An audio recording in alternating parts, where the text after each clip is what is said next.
Omicron's here in Colorado. No need to panic. The advice to avoid getting really sick remains the same. Just get vaccinated. Getting the vaccine's a personal choice for sure, but don't pretend like our individual choices don't have consequences for other people. My wife's upstairs dying right now and fighting to stay alive because others didn't want to do their part. Spending taxpayer money to mail out very small checks to taxpayers. Politicians could have made it easier, but then they wouldn't have gotten credit for it. And you get all of the credit for raising $90,000 in a day to buy a holiday gift for every kid in Denver public housing. Gather around, you beautiful people. It's time for Next. Does Colorado feel any different now that Omicron's here? It should be a surprise to no one. There's a confirmed case. Vaccinated woman just got back to Arapahoe County from South Africa, so no surprise on the source of the variant either. She just has mild symptoms. That tracks as well. So, of course, none of this is cause for any more concern than we should already have about the pandemic. This was to be expected. We also know Colorado has a strong system for testing for these variants, provided that people keep coming in to get tested if they have symptoms. Colorado actually has one of the highest rates of whole genome sequencing in the country, so we're certainly very proud of that.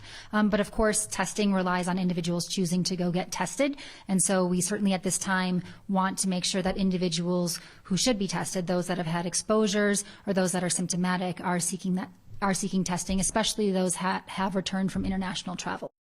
So that's the deal. We're going to know if Omicron's becoming a real problem here or doing something unusual if people are going in and getting tested. Governor again said today, even with the new variant confirmed here, he sees no need to bring back a statewide mask mandate.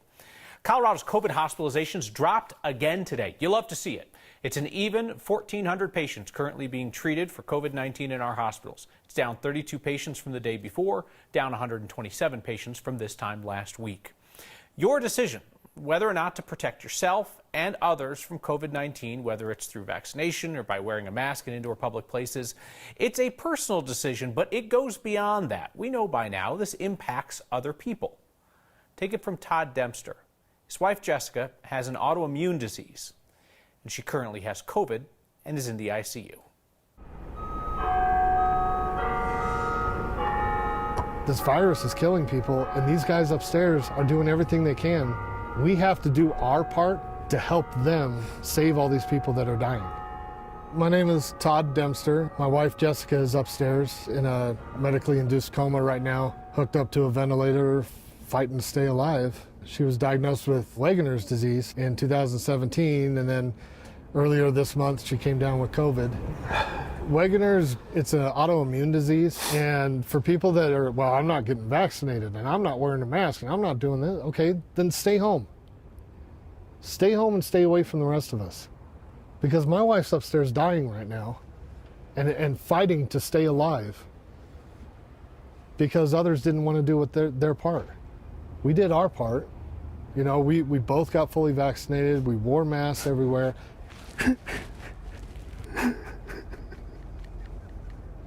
The final message is that we all have to do our part to eradicate this, to get rid of it, to make sure that the rest of everybody is safe. You can't be selfish. You can't be selfish and think this is all about you. You have to realize that there are people like my wife laying upstairs fighting to stay alive that you've put at risk because you didn't want to wear a mask for 5 minutes, because you didn't want to get a shot that took 10 seconds. So please do your part to help protect all of us so we don't lose any more people. Todd says some days are better than others when it comes to his wife's health. You saw their 10-year-old son in the photos. They're just hoping for the best with the holidays coming up. Obviously, not everything that scientists have thought about COVID has turned out to be true. That is the nature of science and research. But that uncertainty has been weaponized by people who want to discredit science and ignore scientists' suggestions. So now, countering misinformation becomes part of the job for scientists and the future scientists of CSU. Here's Mark Salinger. Can you try talking again and see what happens? The pandemic has changed a lot. Hi, Colleen.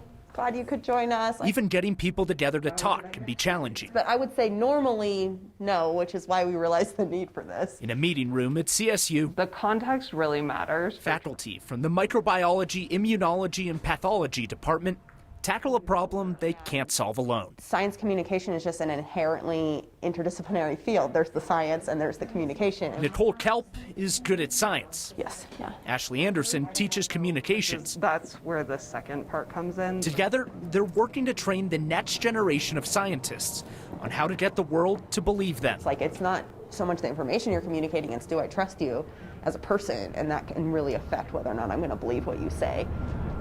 CSU is working to stop the spread. No, not COVID. The spread of misinformation. Teaching scientists about listening, valuing other perspectives, and articulating facts without feeling the need to dumb them down. Yeah, scientists could have the right information and not seem trustworthy, and people don't believe them. Scientists are going to be like a key part of that, of tackling misinformation. Scientists have told us about vaccines and how the virus spreads and so many other things during the pandemic.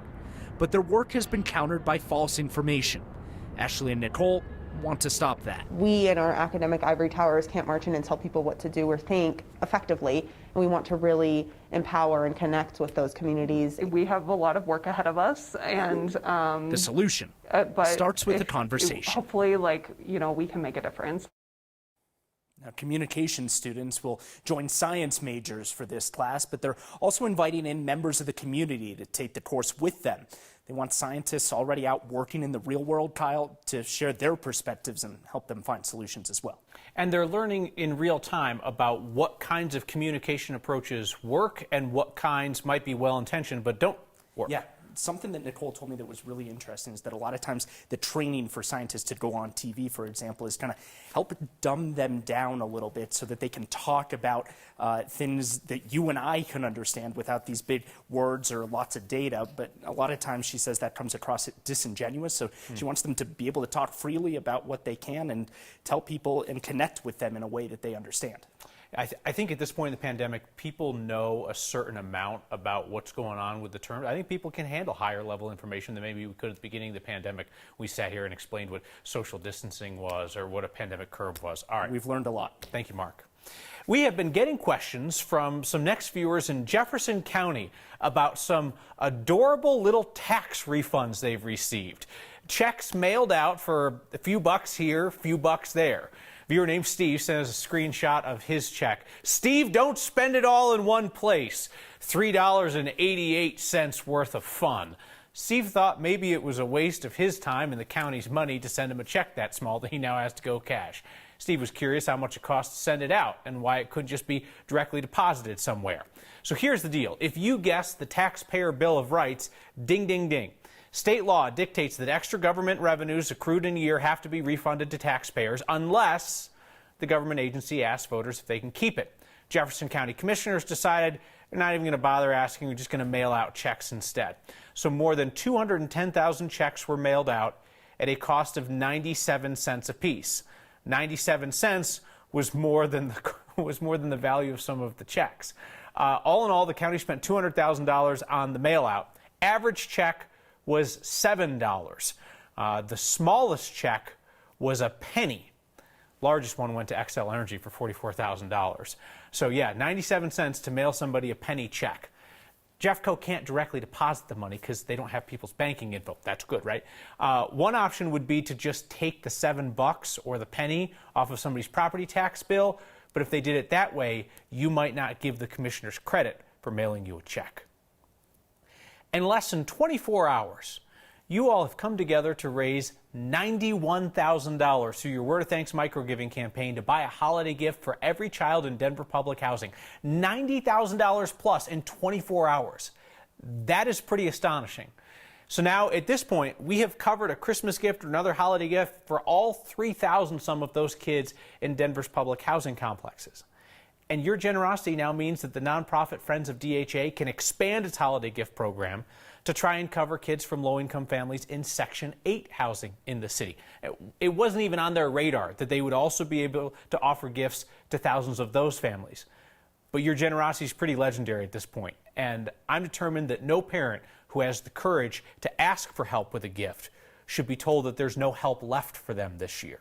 If you scan the QR code on your screen or text the word thanks to 303-871-1491, I'll send you that link to join me in giving. I have been reading some of the public messages that you have sent in along with your donations, and they're really beautiful. They're a reminder of how many Coloradans are really grateful for where you are in life today, and you know that you have the ability to bring joy to children at the holidays. $91,000 in counting in a day. Thank you. We remember a man who steered the course of water in this state. Colorado has a plan to vigintuple the amount of electric vehicles on the roads. Vigintuple, increased by 20 times over. Totally knew that without looking it up today. And beware of the hidden menace in holiday shopping parking lots, the rocks that keep jumping out in front of really good drivers. That's next.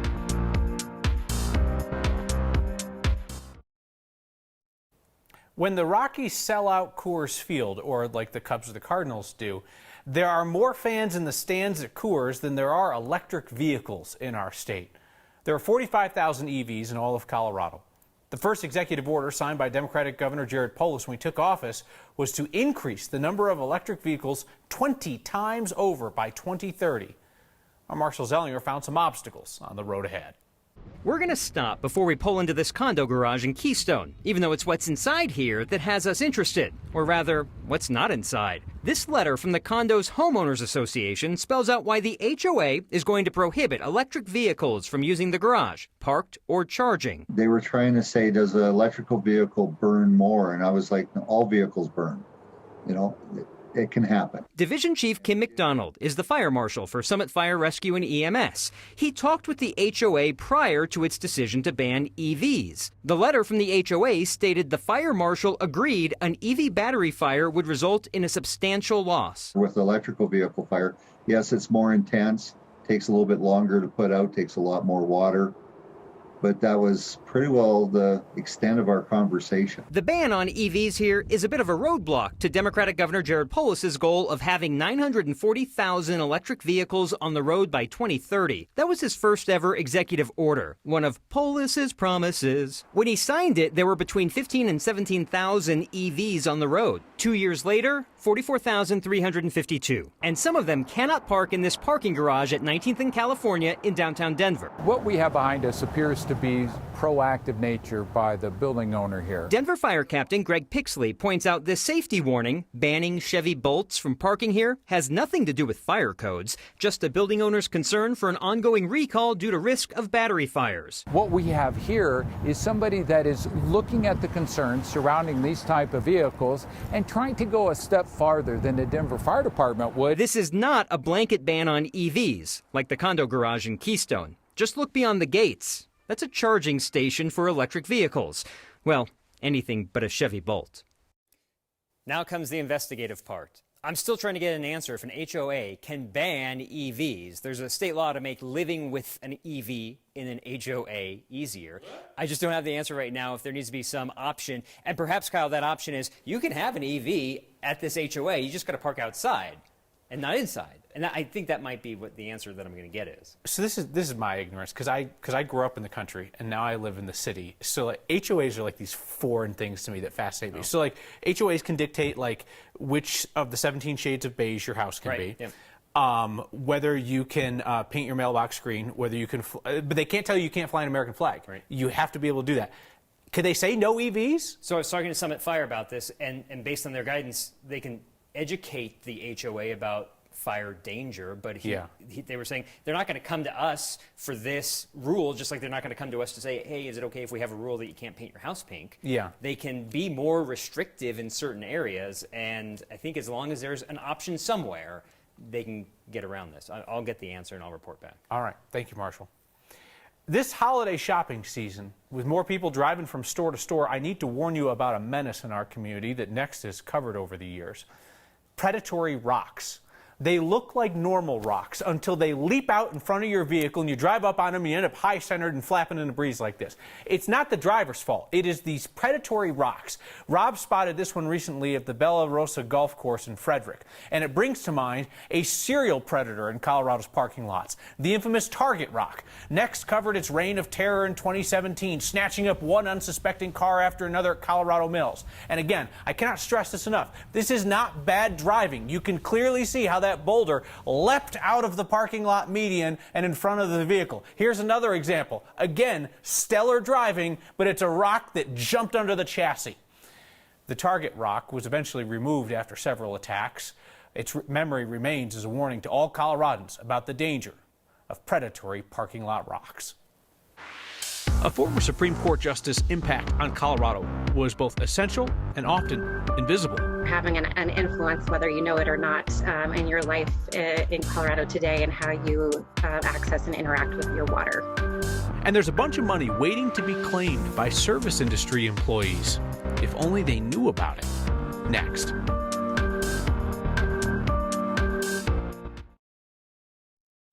There is still COVID relief money out there for certain workers impacted by the pandemic. Restaurant employees in Denver have bonus money waiting, though it seems that many don't know about it. Nearly $500,000 is still available from the Colorado Restaurant Association. The city of Denver is looking to combine a program that does direct grants to workers with another one that funnels money through their employers. So restaurant workers in Denver, bring this up to your boss. Talk about it. So you just need to live in Denver, work in the restaurant or hospitality industry, and be able to show proof that your hours or wages dropped since the pandemic began.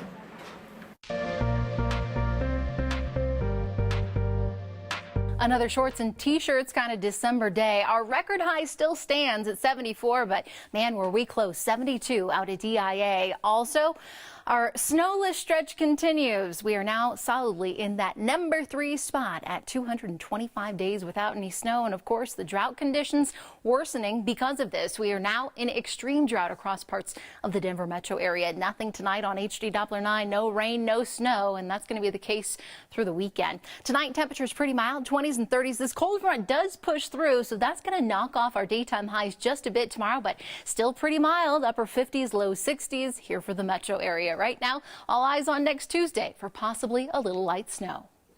Colorado's lost a former justice of the state Supreme Court who was one of Colorado's strongest voices on water issues. Former Colorado Supreme Court Justice Greg Hobbs died Tuesday.